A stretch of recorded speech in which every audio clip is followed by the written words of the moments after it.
Good afternoon. Welcome to the March 21st Arts Commission meeting. I'll call this meeting to order.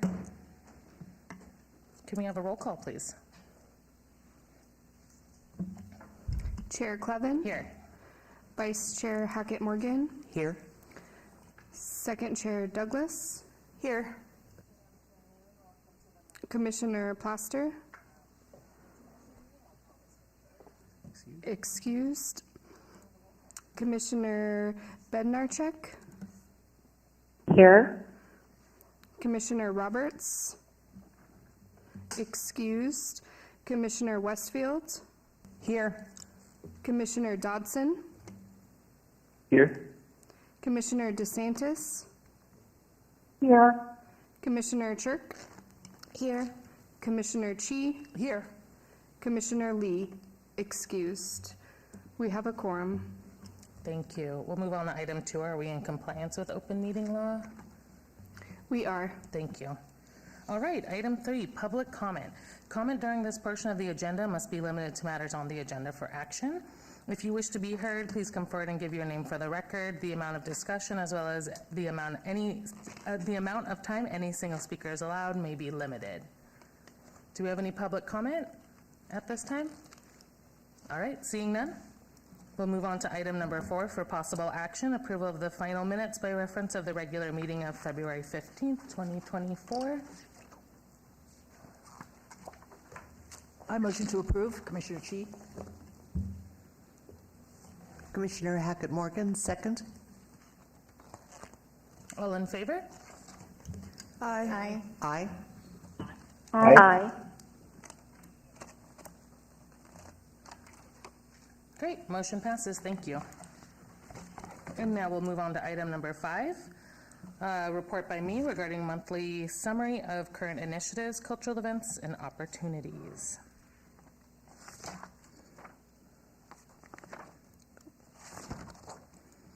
Right, call for artists. The Civic Center building interior artwork closes April 15th. The City of Las Vegas invites qualified firms or individuals to submit written statements of qualifications to provide original, permanent, two-dimensional works of art for the first and second floors of the new downtown Civic Center building, currently under construction at the corner of Bonneville Avenue and Main Street in downtown Las Vegas. Multiple artists or artist teams may be awarded contracts as a result of this selection process for up to 5 interior artwork locations. The total budget for all artwork locations is $91,000.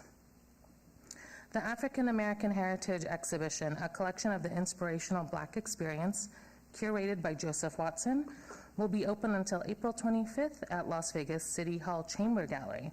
Enjoy this annual showcase of the artistic accomplishments and talent of the African American community. The Nevada Watercolor Society 2024 Spring Show is on view through May 4th at the Charleston Heights Art Center. Celebrate artworks created by a number of artists from the Nevada Watercolor Society. Call for artists. Celebrating Life 2024 closes May 8th. The Department of Parks, Recreation, and Cultural Affairs Public Art and Gallery Program invites artists aged 15 and better to participate in the annual Celebrating Life Juried Fine Art Competition. Celebrating Life 2024 Masters Exhibition is open through May 11th at Charleston Heights Art Center Gallery.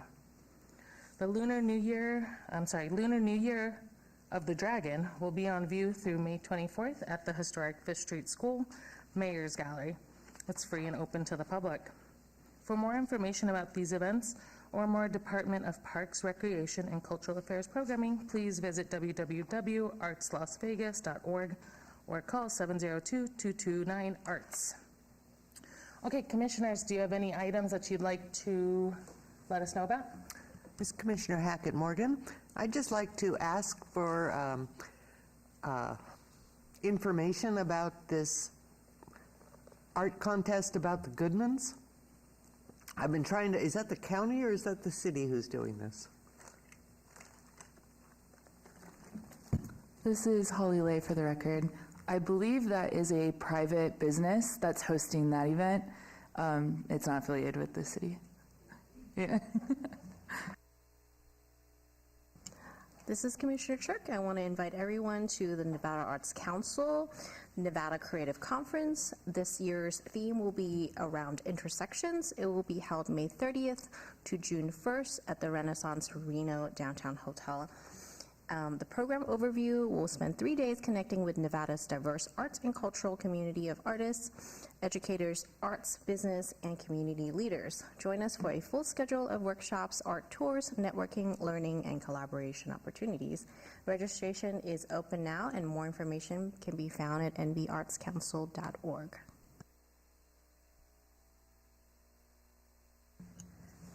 This is Commissioner Douglas. There's there's a lot of events that are coming up at UNLV. This is the season for the MFA students, midway and thesis exhibitions. March 18th through the 29th is Thai, and please, apologies for butchering this last name, but it's a long, beautiful last name, for Thai Suksan Gasofon. He's an MFA student. It's a thesis exhibition at the Dawn and Beam Gallery. There will be a reception March 29th from 5:30 to 8 p.m., as well as Carla Lagunas with her midway exhibition reception also March 29th from 6 to 9 p.m. March 22nd is Passion Project. And let me see, photography, students exhibition. There will be a reception on March 22nd from 5 to 8 p.m. April 8th through the 19th, Love is a Place, Nishan Ganimian, MFA Thesis Exhibition at the Dawn and Beam Gallery, reception April 19th, 5 to 9 p.m. At the New Wu Art Gallery and Community Center on March 29th is Final Friday from 6 to 9 p.m. The Weaving Our Cultures art exhibition for Forward is going to be up, and we have a free arts project for youth of all ages. It's intergenerational. But also Mass Liberation Project is doing a fundraising fish fry. So come out to that, free event, really amazing. On March 30th at the New Wu Art Gallery and Community Center from 2 p.m. till around 4 or 5 p.m. Kamora Jones is teaching Visualizing Your Spiritual Realm painting and drawing workshop. On April 5th at the center is the National Native AIDS Awareness Day from 4 to 8 p.m. There's going to be a number of Native American Indigenous community representatives there. It was a couple weeks ago, but I'm sorry, but it moved to April 5th. And let me see, April 4th, April 11th, 18th, 25th, which is all Thursdays in April, is J.M. Huck's Poetry, while celebrating Poetry Month with her workshops, and it's called Represent Asian, and she's going to be covering a number of female Asian writers and poets.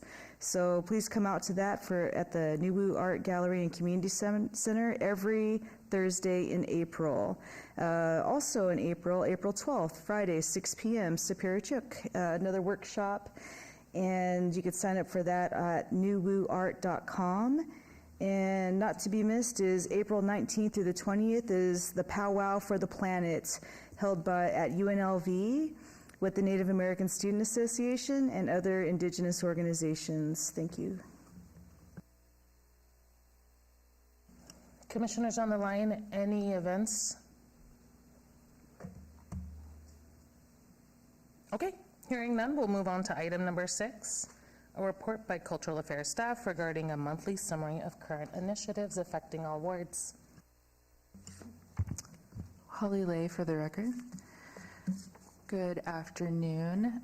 This is item 6, report by Cultural Affairs staff regarding a monthly summary of our current initiatives in all wards. Here's our upcoming meeting schedule. April 18th, May 16th, and June 20th will be our next regular meetings at 4 p.m. We do not have a meeting in July. As always, if there's interest in holding a subcommittee meeting, please notify me to schedule. Laura Machado. We have additional artist opportunities. Chair Clevin already mentioned 2 of them. I'll just highlight a third. We're always looking for volunteer public art and gallery program evaluators. It's an important part of our solicitation process, and we want to make sure our panels are rich in knowledge and diverse in representation. If you know anyone interested in being a part of those panels, please go to our Arts Registry page. You can fill out a form and we'll keep a list so that we can reference that when creating these program panels in the future.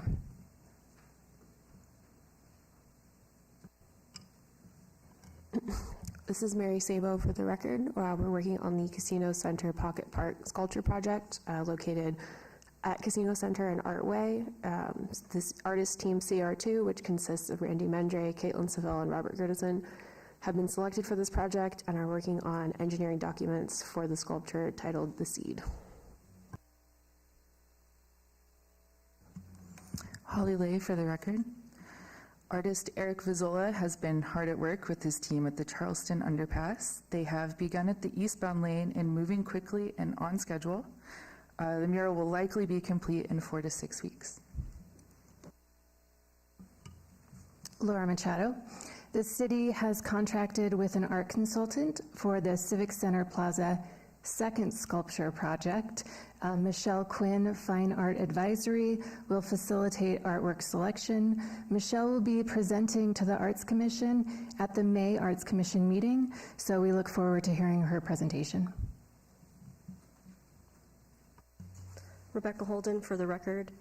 Our department continues to conduct regular condition and inventory reports of all items in the collection, and then these reports are used to generate a listing of current maintenance and conservation efforts. Members of the public are always encouraged to reach out with any conservation, maintenance, graffiti concerns, or other general collections care items relating to the city's public art collection at publicart@lasvegasnevada.gov.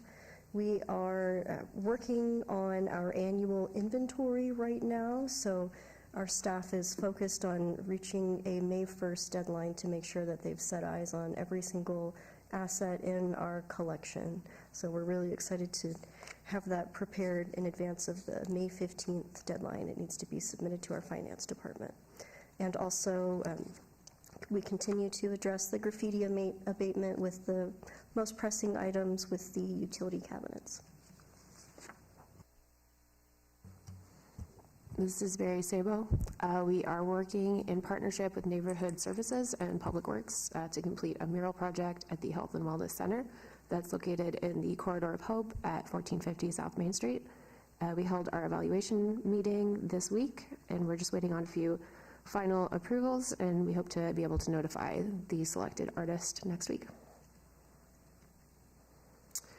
Also continuing to work on the Doc Romeo Skate Park mural project, working with local artist Nico Rusin and organization Paints with Care to paint the skate park at the Doc Romeo Park.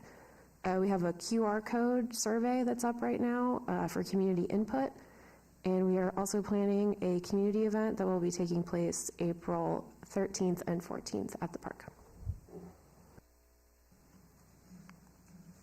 Holly Lay for the record. The Department of Parks, Recreation, Cultural Affairs is helping the Communications Department in the solicitation of an artist from our pre-qualified muralist list to make a branded Down for Anything themed mural.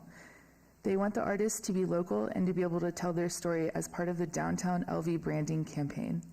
The jury has selected the 3 finalists for the RFP. We are also working with artist Justin Favela and Neighborhood Services to start planning the block party that will occur in May that will invite the nearby neighborhood to where the sculpture will be placed. Rebecca Holden. So we have a number of medical district public art projects using a combination of funding from the Percent for the Arts Fund and Ward 1 Capital Improvement Projects Fund. So we've just compiled them all in a listing here for you. So the Rancho Gateway Public Art Project, which will be sited at Rancho Drive and Rancho Lane, the request for proposals has been issued to the selected finalists, and the presentation of those designs will be held on May 28th, 2024 by WebEx. And then directly following that public WebEx meeting, the evaluation panel will meet to deliberate and make their final selection. The Wellness Way, Gateway, Payhor Drive, and Shadow Lane projects were They're all connected to the larger solicitation for a pre-qualified sculptor list, which closed with 92 responses, and the evaluation for that list is currently underway, and then we'll be able to work with the individual stakeholder groups for each one of these projects to determine if they'd like to work with artists from this list or if they'd like to issue a separate solicitation. And then finally, the Wellness Way mural was completed in December 2023, and our agreement with UNLV expires in October 2028, so we're good for some time on that one. Holly Lay for the record. The Public Art Program, in collaboration with Meow Wolf and the Durango YMCA, hosted an artist workshop with Iandri Randri Mandroso Friday, February 23rd at 4:30 to 6 p.m.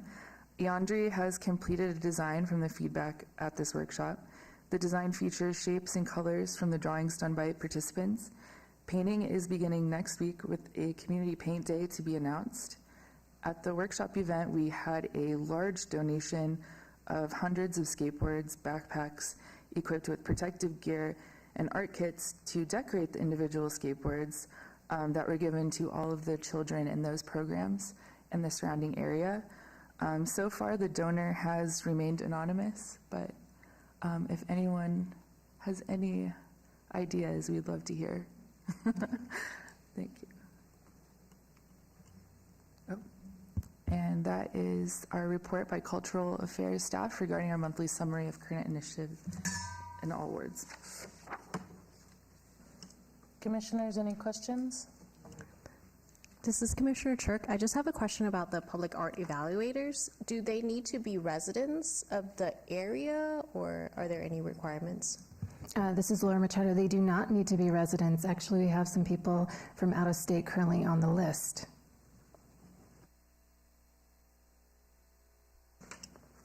Commissioner Clevin, I have a question regarding the Rancho Gateway project. At the May 28th WebEx, is that an open meeting, or is that only for the evaluators and the presenters? Rebecca Holden, the meeting itself will be open to the public by WebEx, and then we'll conclude that portion and then open up a separate private meeting with just the evaluators to make that selection. So the presentation of the designs and the question and answer session, all of that is open to the public. You know, going back to the evaluation process, is there a flyer or just some social media or something we can get to maybe gain the attention of some local artists to be a part of this evaluation? Because I know we're going to be talking about the Civic Center Plaza art on Section 9, but a big part of that is like not knowing about the process, really looking at like, you know, what do these proposals look like? What is a really good one? How do we get this in with the letter of intent, all the things? And I think if we have more artists who are involved in actually reviewing these processes, reading these RFPs, that we can really gain, you know, better connection with our local artists. This is Laura Machado. I love that, and I'll create something and I'll share it with the Arts Commission. I'll share it if you guys have the opportunity to share it via social media. That would be wonderful. The richer our list, the better our panels will be, and I think to your point, we want to really make sure that the community is involved. So, thank you. And it's Commissioner Douglas, and I think there should be a priority for the local artists versus those who are, you know, chiming in from out of state.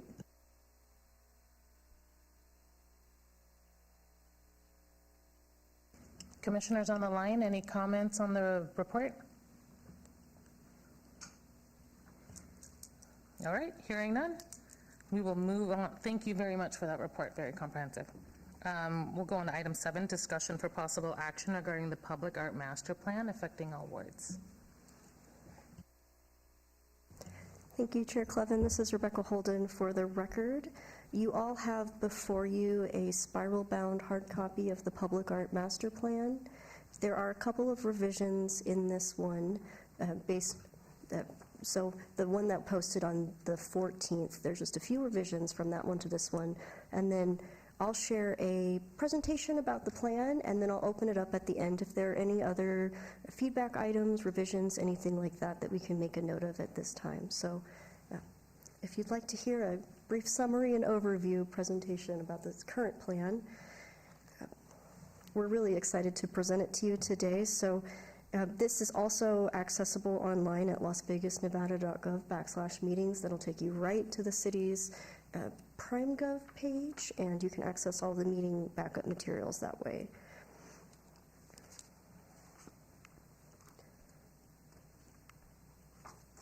So the city has been commissioning and supporting the commissioning of and permanent acquisition and temporary acquisition and display of loaned artworks for more than 40 years. And so part of this process allowed for us to really zoom out at the timeline and see that there is a direct correlation between these plans and responses that the city has made in the growth of the program. So that was really neat to see. So the Arts Commission was established in 1987, and then in 1998, we hired Carol Goldstein and Mark Pally to prepare a public art master plan for the city. And then in response to that, the city established a Percent for the Arts Fund in 2003 and continued to expand the program. And so then in 2013, Barbara Goldstein and Associates were commissioned to create a new public art master plan, which has helped guide our program to where we are today with this third rendition of a public art master plan for the program. So through the growth of the program, we have received more than 1,000 objects within the city's collection, and since fiscal year 2015 alone, we've seen more than $4.5 million going into the Percent for the Arts Fund for public art projects. So that's really exciting, substantial growth. So the funding for this public art master plan project was approved as part of the municipal arts plan for fiscal year 2023, which was approved first by the Arts Commission on September 15th, 2022, and then by City Council on November 16th, 2022. Art Builds Community, the consulting team, was awarded the project in January 2023, and after more than a year of dedicated work by their team, we're seeking today your recommendation for the City Council to, hopefully your recommendation for them to approve of this new plan at the April 3rd meeting of the City Council. So this new plan will strategically guide the city's public art and gallery program through short-term, mid-term, and long-term strategic goals and recommendations over the next decade of programming, and it also responds to the larger goals of the City of Las Vegas 2050 master plan, which the city has adopted. So it contains several observations of the program and growth to date, a breakdown of the consultant's methodology in researching and gaining community feedback, updated mission, vision, and goals for the public art and gallery program, and strategic recommendations to improve the programming overall. It also includes a strategic implementation grid, as I mentioned earlier, a summary of community engagement components, including questions and survey results, a copy of the current municipal code, Chapter 2.34, which currently guides the city's Arts Commission, and proposed policies and procedures for the management of the collection, donations, and deaccessions. So we wanted to keep, even though there's no proposed revisions at this time to the municipal code, there are proposed long-term strategic goals which will have an impact on that municipal code. So just being able to reference that and having it handy when you're looking at the document. And then very importantly, it includes a summary of other similarly sized and regionally comparable cities with Percent for Arts and private development programs, which would be an appropriate next step for our program to take when the time is right, of course. That's a much bigger step. So the plan was originally funded during the fiscal year 2023 budget cycle, and Art Builds Community was awarded that project in January 2023.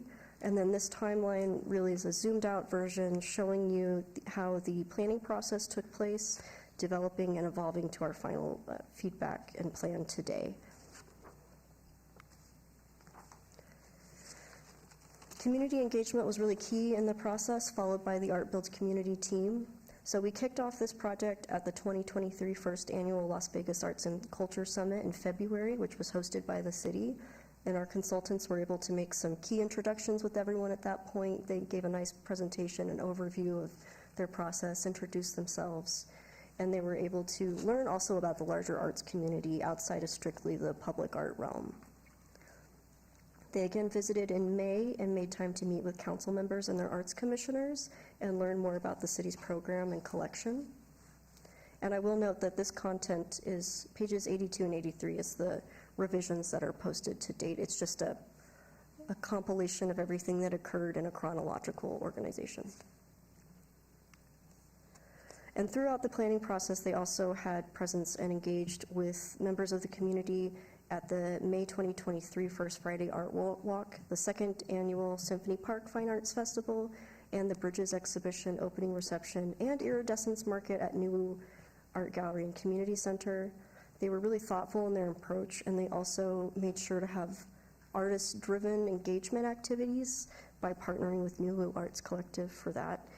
And so New provided materials that helped really engage the community in a coloring activity while they could also participate in a survey as well. And then 2 online and open to the public meetings were also held, as well as focused meetings with leadership of key city departments our team also regularly engages with throughout the program. And then 3 steering committee meetings were also held throughout the process.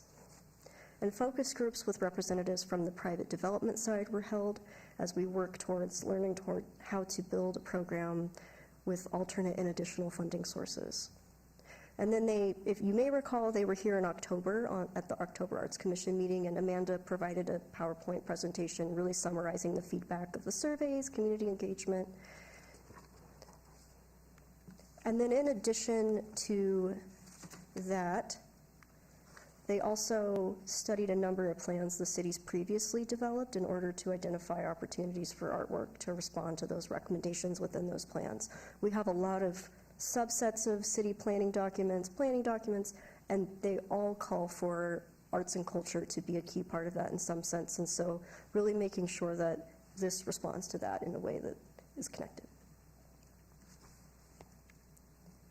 So the distillation of the community engagement and research resulted in the establishment of a new vision, mission, and goals for the program.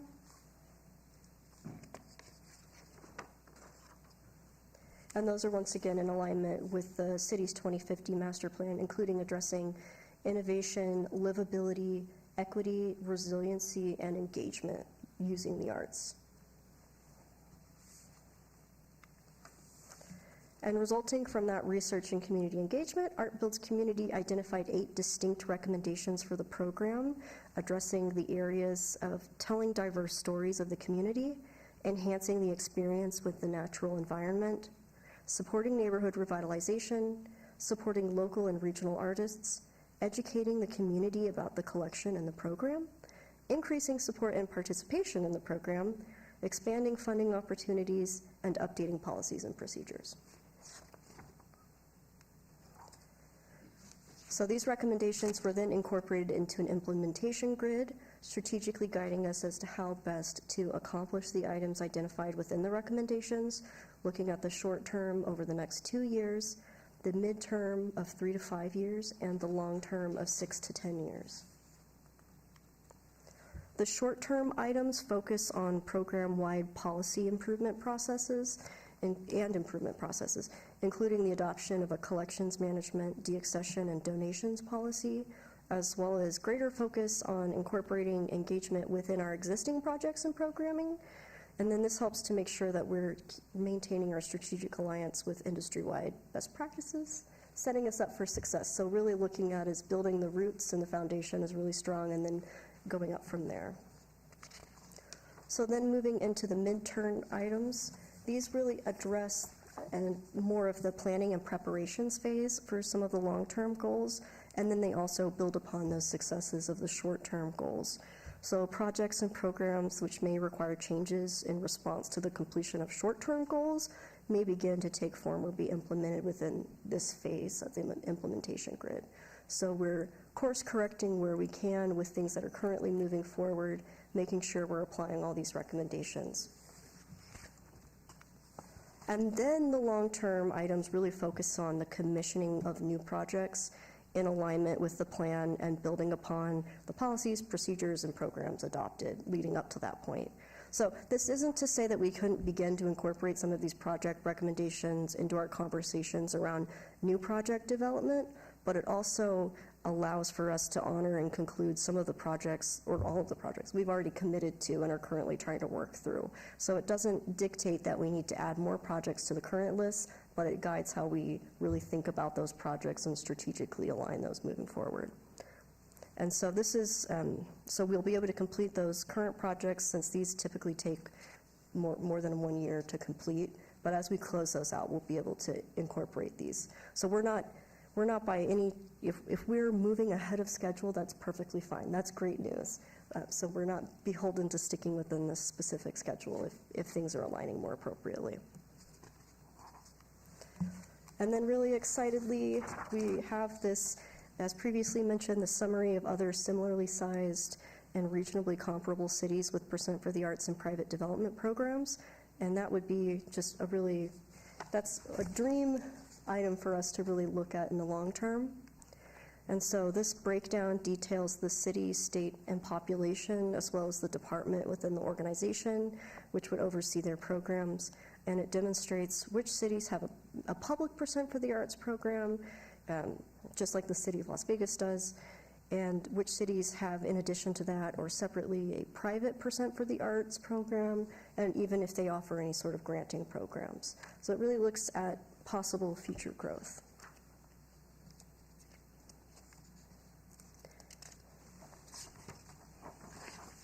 And of course, we want to acknowledge the city leadership, including Maggie Plaster and Steve Ford, our arts commissioners, current and past, and partnering departments,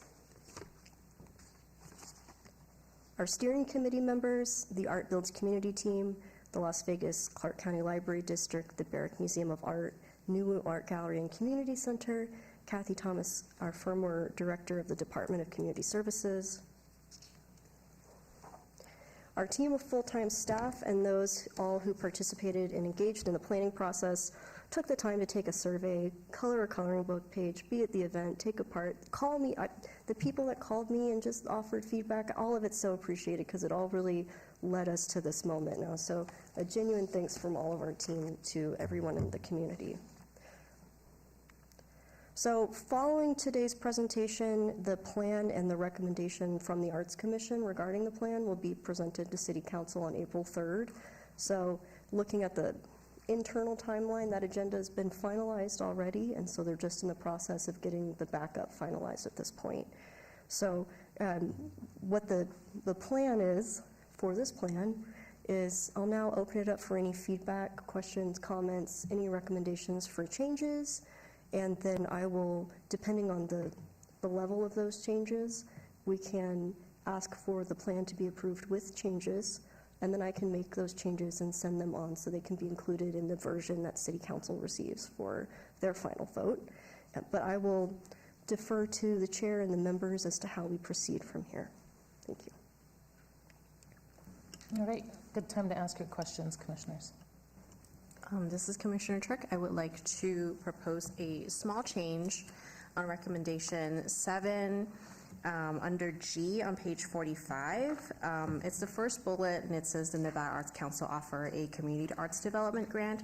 We actually offer a project grant for organization that supports arts and cultural project with community impact. So just a small change there. And I would, yeah, if that's okay, we can. And if there are no more changes, we can request for approval with change, right? Yeah, thank you.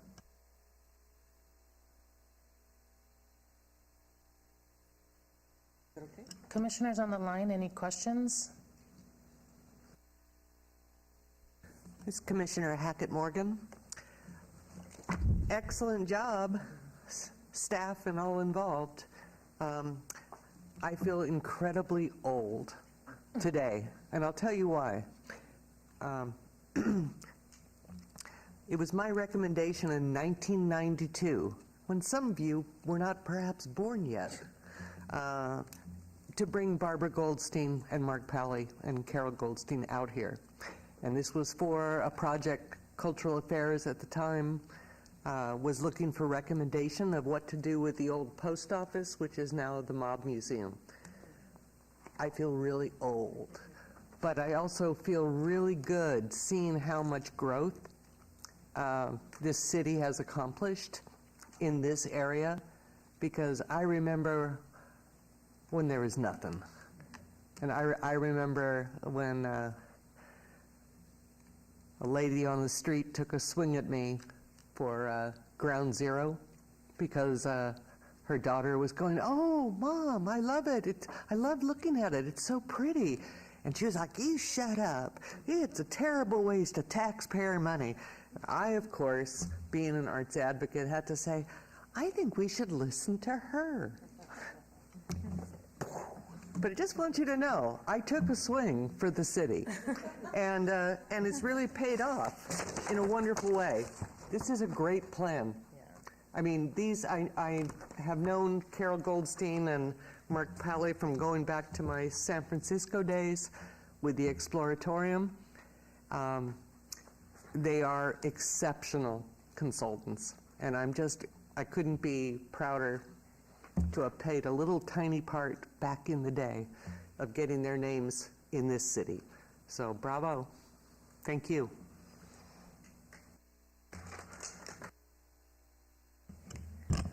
While we're clapping, I do think we need to give Rebecca Holden a round of applause.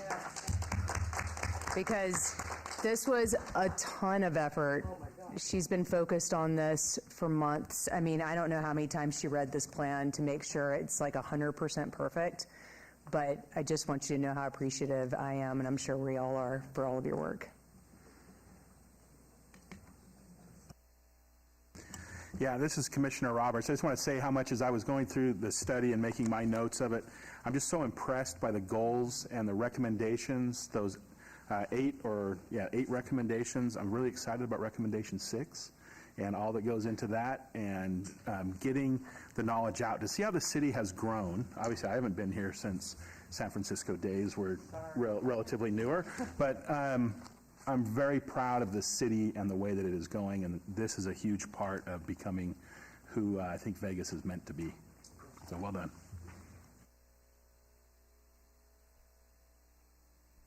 This is Commissioner Clevin, so I'm also going to jump on the bandwagon and say thank you for your hard work on this.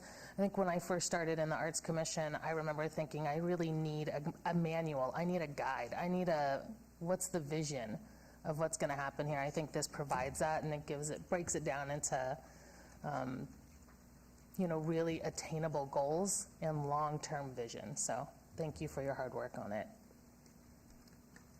All right, if we don't have any other discussion from anybody on the line, questions or comments, we'll look for a motion to approve with the change on page 45. This is Commissioner Hackett Morgan. I am delighted to make a motion to approve this excellent plan. I'm sorry, may I ask for the change on page 45 and then pages 82 and 83 as well? I'm sorry. Thank you for all your kind words. With said changes by Rebecca Holden. Thank you. We'll rephrase that motion to approve the plan with the edits on page 45 and pages 82 and 83. Chair, Yes. just want to make sure that all the members of the commission and the clerk's office know. I mean, I heard the requested change, but I'm not sure it's stuck. So I just want to make sure everybody knows what they're voting on in relation to that change, and that the clerk's office knows what that language change is. Sure.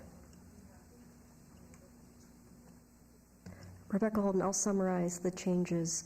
So on page 45, under recommendation 7G, there's a recommendation for the city to work with Nevada Arts Council for the granting program. And it's just a change in the wording for which granting program. There on page 45. Let me make sure I've got that. 45 on the first point under G there. So it would be the Nevada Arts Council offers a project grant for organizations. That would be the change there. And then on pages 82 and 83, it is a revision of the listing of community engagement items in chronological order. Commissioner Westfield, I have a question. On 82 and 83, these dates have all passed, so is that okay that we're just redoing something that's already passed? Yes, that is, it's great because this was, I wanted to make sure it was a really comprehensive listing of everything they did to get us to this point. Okay. So, yeah, just in chronological, yeah. This is Commissioner Chi. Just a small typo. Yeah. Page 141, Laura's title.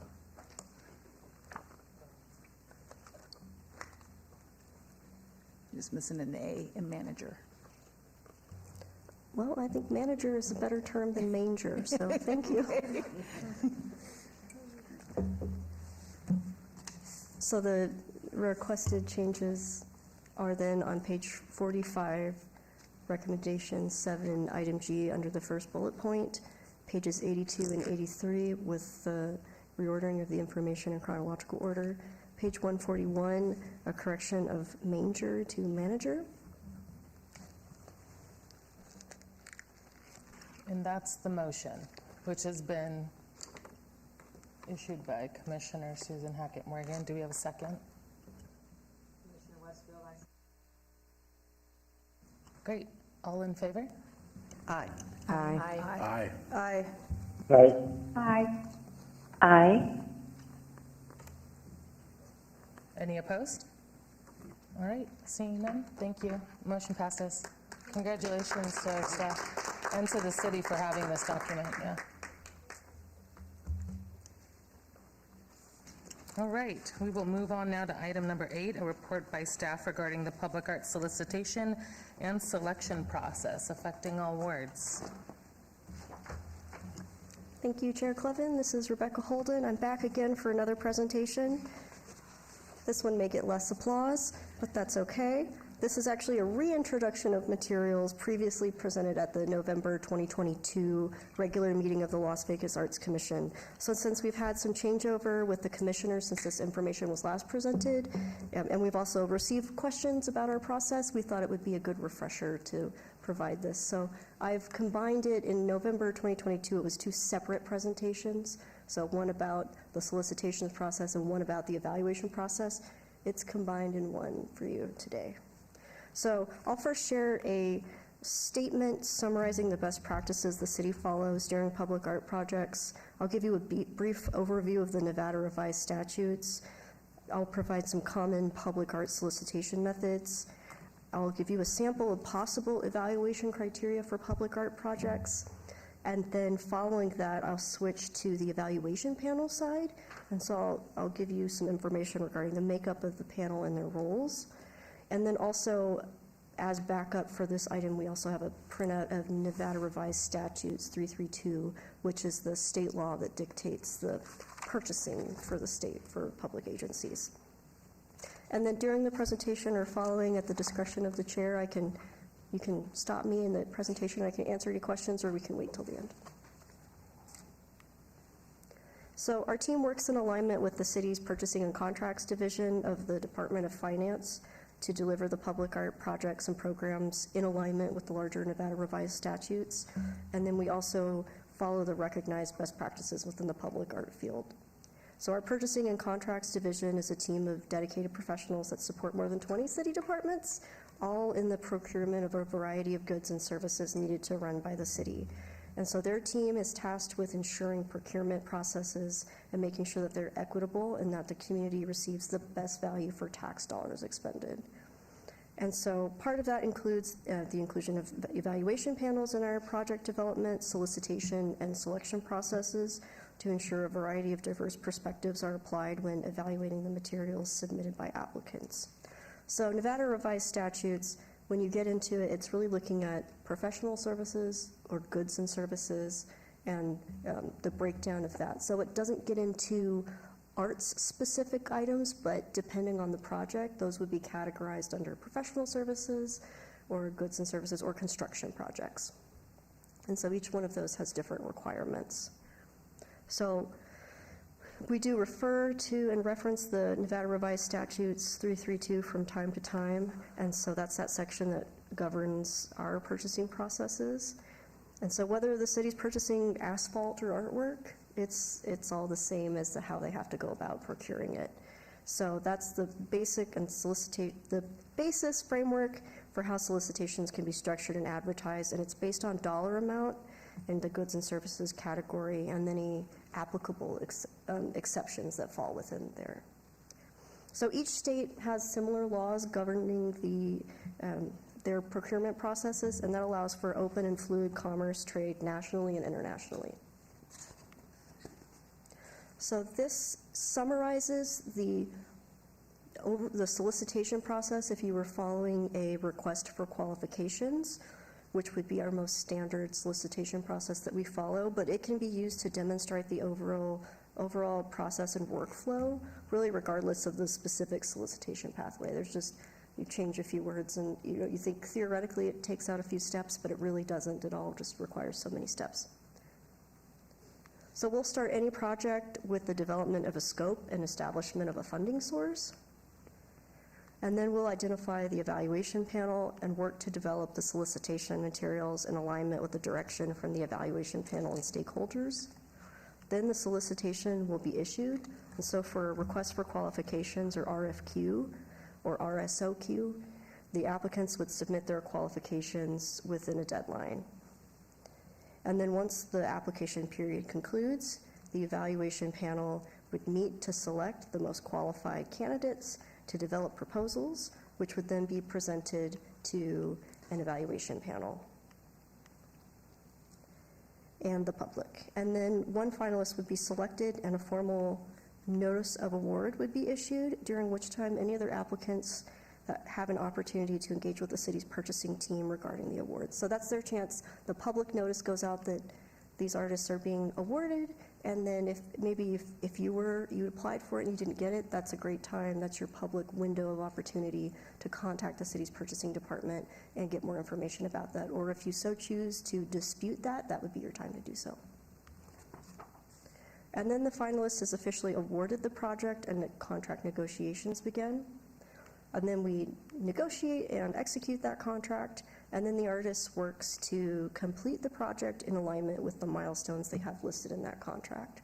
So before the contract's ever officially signed, we make sure that every deliverable milestone within that contract is specific to the project, and the artists believe it's an achievable milestone, and we award a financial amount to that. So really, each contract has its kind of framework of terms and conditions, but it's custom for the project. So they'll then work to complete those projects in alignment with their contract or those milestones. And then once it's done, we get to celebrate it and have a nice photo op and really enjoy the work. And then we get to enjoy it in perpetuity, along with caring for it, ongoing conservation and maintenance efforts for the lifespan of the project. So especially when we're dealing with % for the Arts Fund, since the municipal code dictates the permanence of those projects and the expenditure of CIP funding and % for the Arts Funds, those are permanent projects for us. So the common solicitation methods that we use for public art are the RFQ or RSOQ or SOQ, so request for qualifications, request for statement of qualifications, or statement of qualifications. That's those abbreviated terms. The request for proposals, invitation, competition, which would be a direct invitation, or direct selection. So you just saw a sample of this process in the diagram. So the request for qualifications, also referred to as the request for statement of qualifications, that's used to share general project details and invite prospective candidates to tell the city if they would be interested and able to complete the project. It's your job application. So the documents that we typically request during this phase include the artist's resume or a CV, a portfolio of completed projects, and a listing of professional references. And so some artists may choose to really tailor that listing of previously completed projects so that it fits within the price range that the city may be looking at for projects. And so no compensation is offered at this phase to the applicants, since we're not asking for any original creative artistic materials to be provided at that time.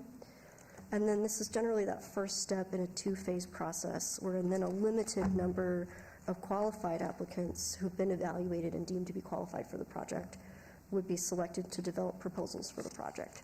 And that's it sets everybody up for success. So if maybe the artist, their heart's in the right place, but they don't have any experience working on a project of a certain magnitude, it might be really challenging for them to complete the project, and then they walk away with having a negative experience. So that's part of it too, is making sure everyone's really brought in at a level that they can be successful. And then also looking too at which the talk we have with our education subcommittee about bridging those gaps. So if artists aren't reaching those certain goals that they have for projects, how can we provide them with the right resources? So the request for proposals is used to request creative, original, artistic materials in the form of a proposal from selected candidates. So at this phase, applicants are given more extensive project details, and then we typically at this phase will ask for a design proposal narrative, renderings or maquettes, planned timeline for the project, planned budget for the project, and any subcontractors they may be planning on working on with. And then also the invitation competition, we don't follow this very often because of the types of projects that we do, but during this, a select pool of applicants are invited to submit their qualifications or design proposals for a project. And so once again, if we're asking for original, creative, artistic work at this phase, then we provide compensation for it. And then also, direct selection is rare in our field, but it can be a helpful method for really time-sensitive projects. So it allows for an applicant to be directly selected rather than participating in a multi-step competitive process.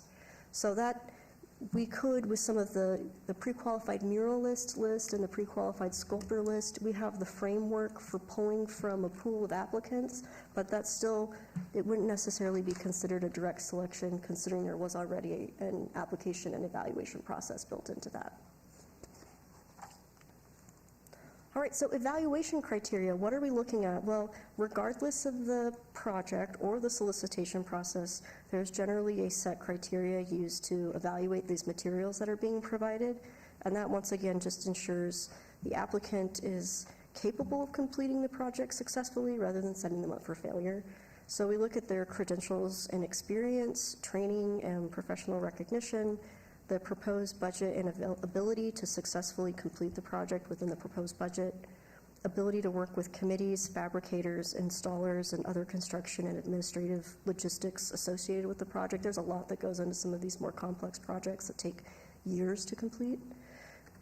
Their ability to respond to contextual issues and considerations of the project, its communication, its community, its users, the evaluation of the proposed materials and their appropriateness of for the project, including issues for structural and surface integrity, protection against theft, vandalism, public safety, and weathering. We know everything's subject to vandalism and whatnot, and so we just want to make sure that if there's a certain material that's really challenging to work with, you know, and that's something they're wanting to work with, do they have experience in working with that before, these types of things. And then we will look at the long-term maintenance needs for any of the work, so whether if we're at the proposal stage looking at that. And then we'll look at their proposed method of installation and evaluation of safety and structural factors involved with the installation. So we try and catch all of that as early as possible, and that's what those evaluation panels are really looking at. So these meetings, they're held in confidence and confidential so that there can be a free flowing of conversation and there's no outside forces impacting, you know, the say one way or another. Our team, we don't actually make any of the selections or decisions for these, and so we're just there to guide the conversation, answer the questions they may have. So that gets us to the evaluation panel. So who is conducting these evaluations? They are most commonly conducted by panel, consisting of an odd number or grouping of persons, so with either a direct tie to the project, subject matter expertise in the related field, representation from community groups or general project stakeholders, so really a broad variety of persons. So if anyone on our team is managing a project, we are not picking. But we may, on other projects, it's dependent if we're being called upon to assist in any way. So the panel may include one or more member of the Las Vegas Arts Commission. We try and tie it to if there's a project happening in a specific ward and you're appointed to represent a certain ward, we do try and make that correlation. It doesn't always work because some wards have much more active projects than others, and so it becomes really a bearing on the individual.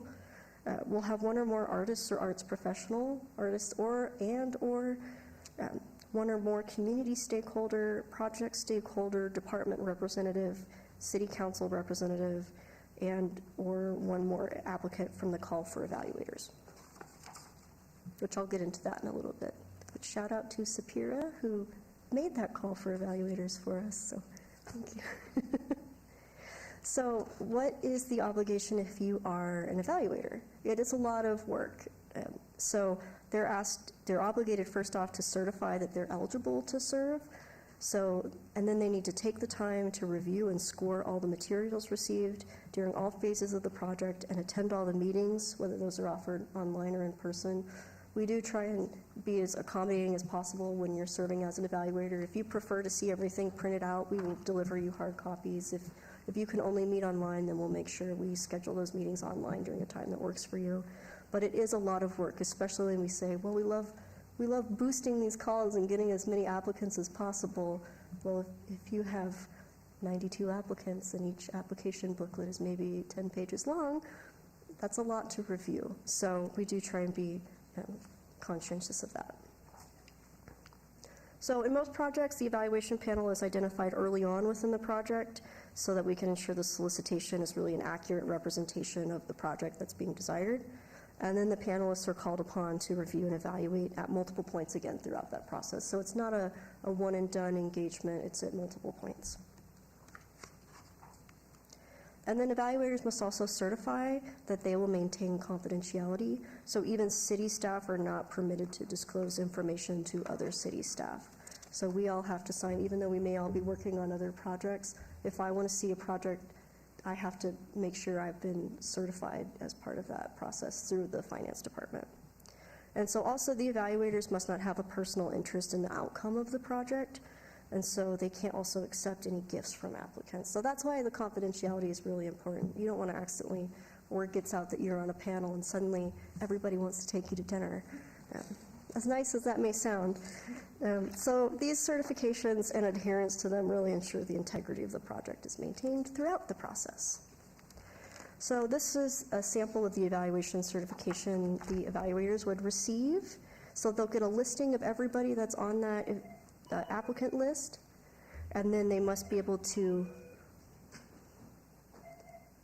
confirm that they're able to serve as evaluators and say that they don't have any conflict of interest. Or if they look at that list and they say, oh my gosh, do you know what, I actually do have business ties to this person, or actually this is not going to work, they can say no, and then we move on, and that's fine. Both are fine.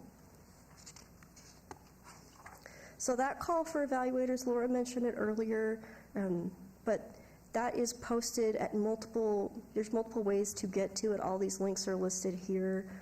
We have the Arts Registry Lost.Vegas page, and that'll direct you to the city's Artist Opportunities page. You can also find it through just the direct link to our Arts Registry page. And there's also just a direct link to the form itself here. So the role of an evaluator can be quite engaged and take place over a really long period of time.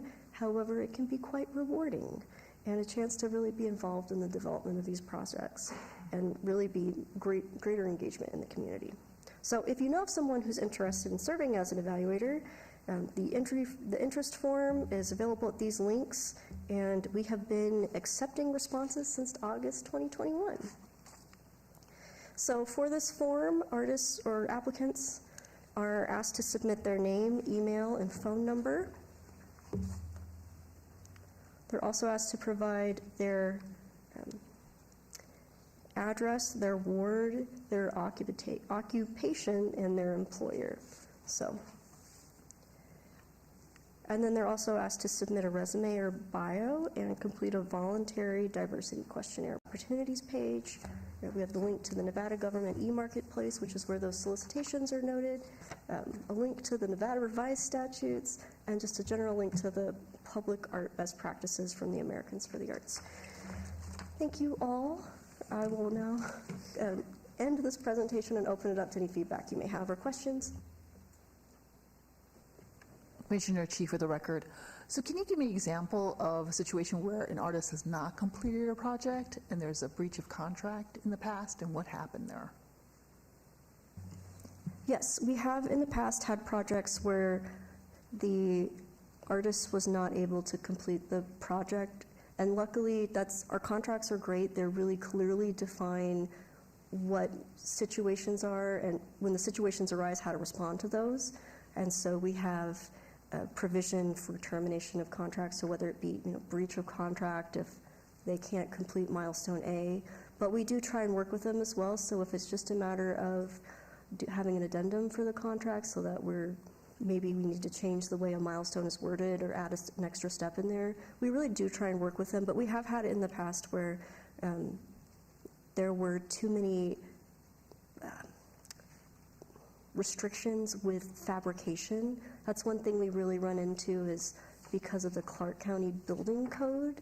If you're going to do any structural welding, that has to happen within Clark County or Los Angeles County. And so that really limits our projects for working with artists who may be from elsewhere. So, but any sort of aesthetic things, those can happen. But that's a really common limiter for us, is how the structural welding is done. So, but if they're not welding it and they're just bolting it in place instead, that's something that can be measured and accounted for regardless of location. So is that clear enough for you?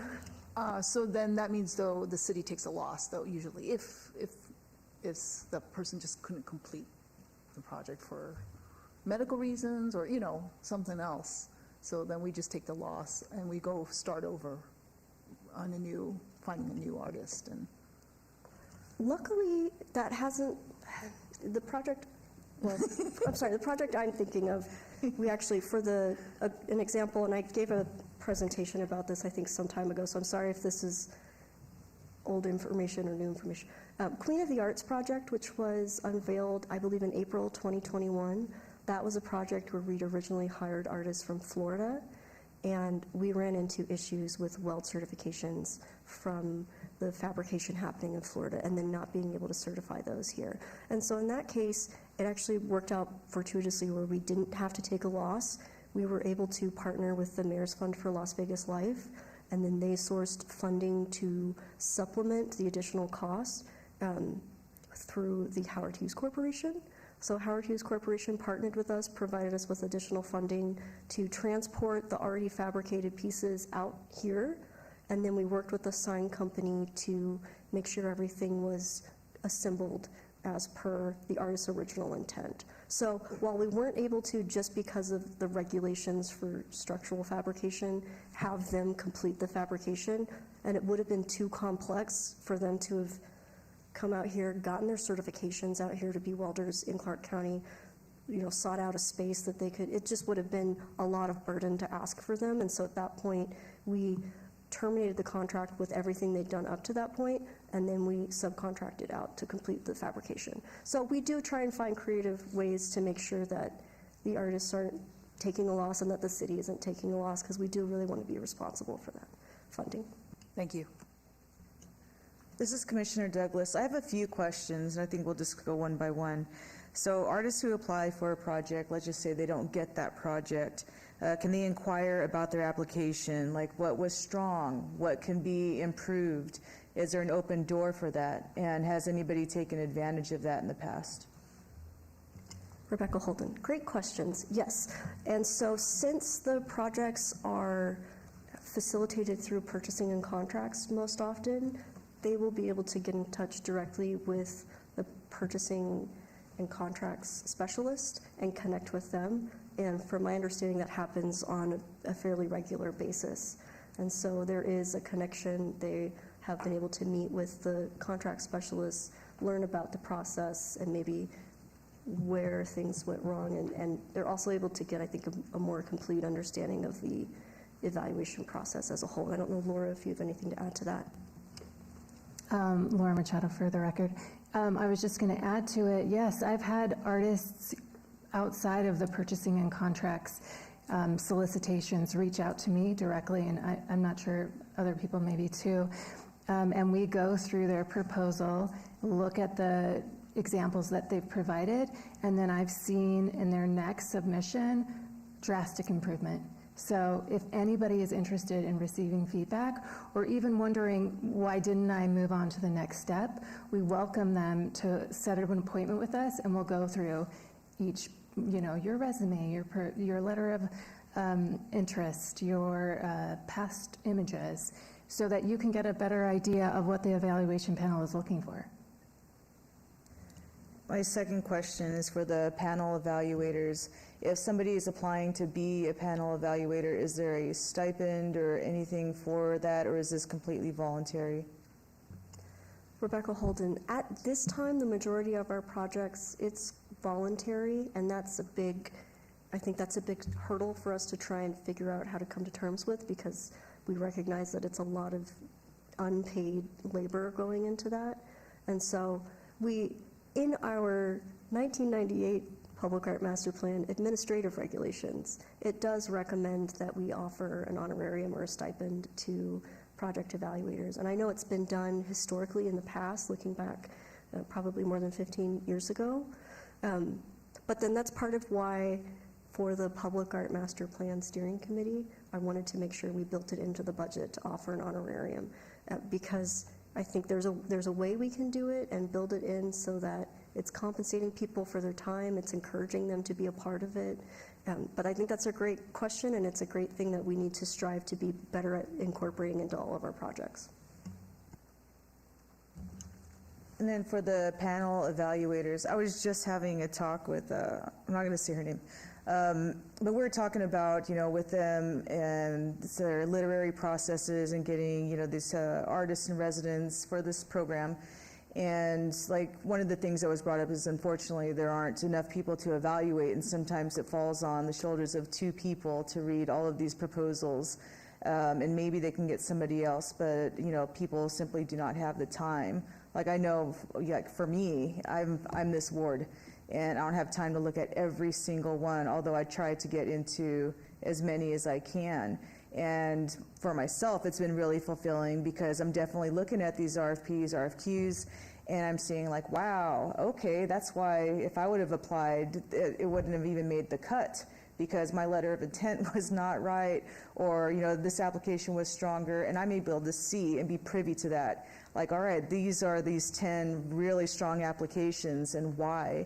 And I think it's really important for other people to understand and know this, that it might be, I guess, unpaid labor for now, but myself as an artist, I'm definitely seeing all right, I think knowing what people are looking for, I can apply here, but I could also apply in other cities, because I'm seeing how these are the strong applications that are coming through, and it is just getting bigger and better, and it's almost like I think a hurdle. If I didn't know Photoshop or all the things, and there's still a lot I don't know, as an artist, how do I even compete?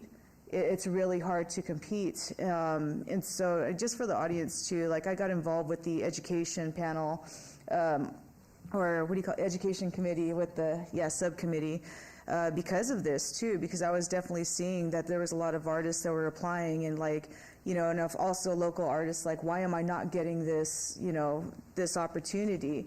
And it's all too often that there are certain elements of the proposal that just aren't up to par. And that's why, I don't know, I think, Jen, if you're going to talk more about that later, but we're developing this and doing workshops for artists to learn about how to write a strong letter of intent, how to strengthen your CV, how to boost up your resume, all of these different things, so that you can compete, and not just competing locally, but really wanting to see local artists compete nationally. This is Commissioner Clevin. For all of the applicants, do they automatically get added into a marketing newsletter that promotes or encourages them to become evaluators on the panels? Rebecca Holden, I don't think they do, but that's a great suggestion. I know there's certain regulations about people having to opt into it, but yeah, I could certainly ask on the purchasing side if there's a way to capture that information and provide that as an option for them to check off during that application submittal process. That would just be another box they could check, and our email newsletter goes out to over 10,000 people twice a month. So yeah, the more people we can get on it, the better. Oh, last question is, Commissioner Douglas, is what constitutes knowing the artist? Like if somebody's an evaluator and they're on this panel, but 20 of the people out of the 100 who are applying are, people that you know within your realm, what constitutes knowing to where you have to absolutely abstain from voting? That's a great question. This is going to be my unofficial response coming from a non-finance department representative for purchasing and not as an attorney. But I can tell you essentially, if you feel like, okay, so the arts community here is small, we all know each other for the most part, and so it's not a matter of just recognizing a name and saying, oh, I know this person, but it's a matter of, do you feel like if you're going to serve as an evaluator, will you be able to keep confidentiality with that? So they can't know you're serving as an evaluator, so that means even if you hang out and you have coffee or anything like that, you can't talk about the evaluation process with them or share about other materials you've been looking at or other evaluators on the panel. It's just really about maintaining that confidentiality. And then additionally, if you happen to be saying, if you have a business relationship with them. So if you could stand to benefit because they're saying, listen, if I get this project, I'll hire you as a subcontractor, I'll hire you as my consultant for the project. That would be something you would want to make sure. You just have to decide if you want to be on one side of the project or another, but you just can't walk both. So does that make sense, just kind of in summary? Crystal clear, thank you. Commissioners on the line, any questions about the solicitation process? Okay, hearing none. Thank you for going over all of that with us. I hope it provides some insight on why and how the process works and how you can be encouraged to participate. Okay, we'll go on to item number 9 then. A report by Cultural Affairs staff regarding the Civic Center Plaza Public Art Project survey results. Laura Machado for the record. I'd like to share with you feedback received from city employees, the Arts Commission, and community members regarding the new Civic Center Plaza Public Art Project. We've gone beyond our ordinary evaluation process to hear from the community about this project. To give a little background, this was our largest RFQ response. We received 109 submissions. We had 5 panel members review all of those 109 submissions, and they selected 7 artists to create design proposals.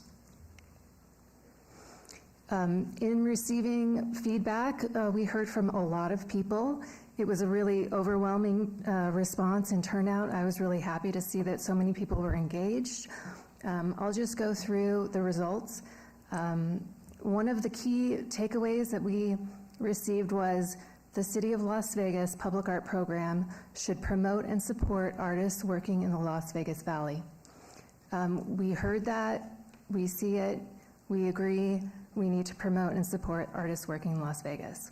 So 10%, or 94 of the responses received about the Civic Center Plaza, was that this project, the largest the City of Las Vegas has commissioned, should be awarded to a local artist.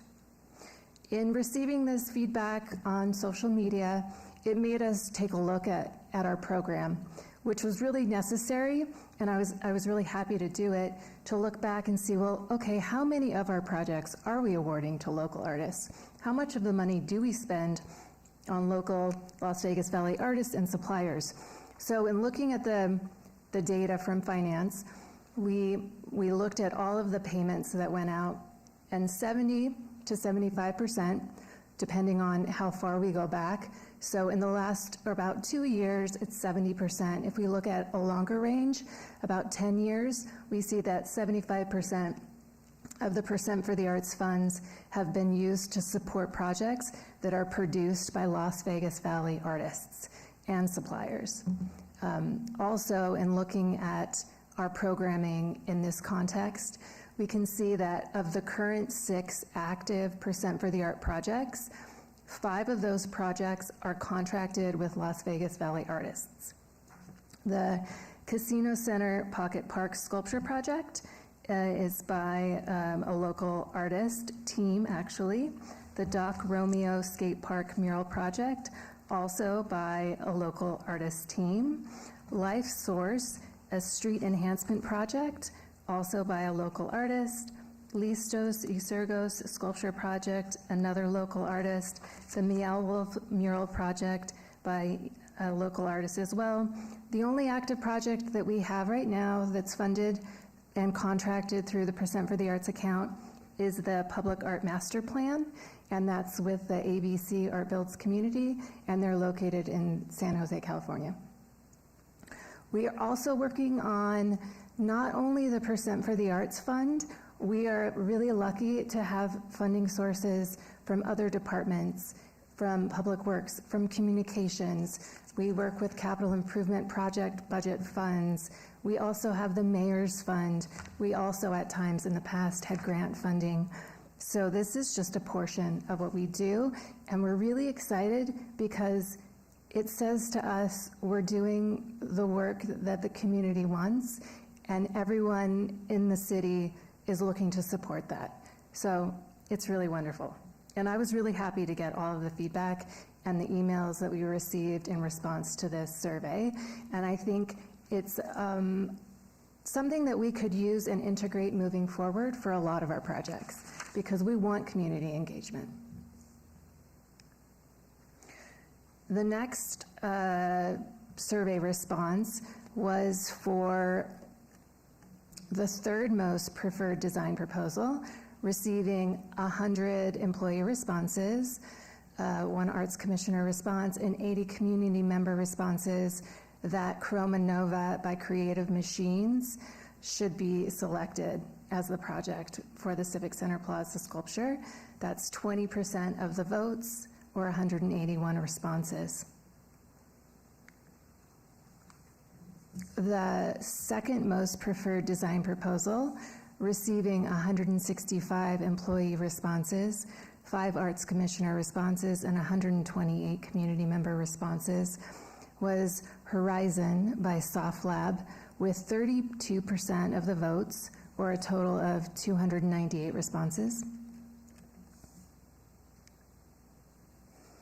The most preferred design proposal, receiving 244 employee responses, 5 arts commissioner responses, and 102 community member responses, was Harmonic Ascension by Cliff Garden, receiving 39% of the votes, or 351 total responses. So based on a combined total of 924 City of Las Vegas employees, arts commissioners, and community members, the most preferred design proposal was Harmonic Ascension. The survey results have been shared with city management and council. We hope to have more information at the next Arts Commission meeting and look forward to moving this project forward.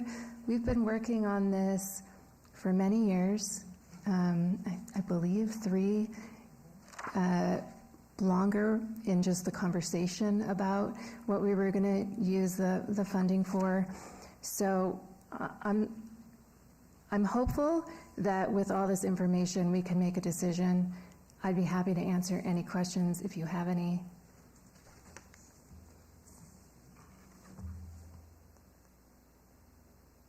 Commissioners on the line, do you have any questions? Great. Not hearing any questions. I appreciate the report. I think it gives us a better idea of the methodology behind it. And I think the next step here is we hear more about the finalists at the next Arts Commission meeting, so I encourage everybody to attend that as well. Great. Okay, then we'll move on to item number 10, discussion regarding topics for future agenda items. Comments made during this portion of the agenda by individual members shall refer solely to proposals for future agenda items, and any discussion shall be limited to whether or not such proposed items are within the purview of the commission and/or whether such proposed items shall be placed on a future agenda. No discussion regarding the substance of any such proposed topic shall occur, and no action shall be taken. Commissioners, any proposed topics for our next agenda? Commissioners on the line, any topics? This is Commissioner Roberts. Just a question. I don't know if it's something we could talk about at a future meeting, but maybe just starting to outline steps towards a private percent for the arts. Just starting to look at how that might be implemented over the mid-range, so that if there's any strategic relationships or partnerships or work that needs to be done, the commissioners can help with that as possible. This is Commissioner Douglas. I'd like an update on the education portion for locals to attend the workshops. I know we talked about it before, but just to update it, keep it fresh, so it's on people's minds and in people's plans.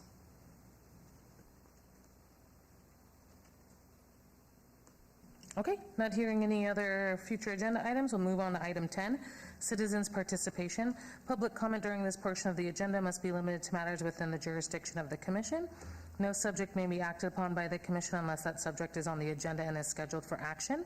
If you wish to be heard, please come forward and give your name for the record. The amount of discussion on any single subject, as well as the amount of time any single speaker is allowed, may be limited. Any citizens' participation today?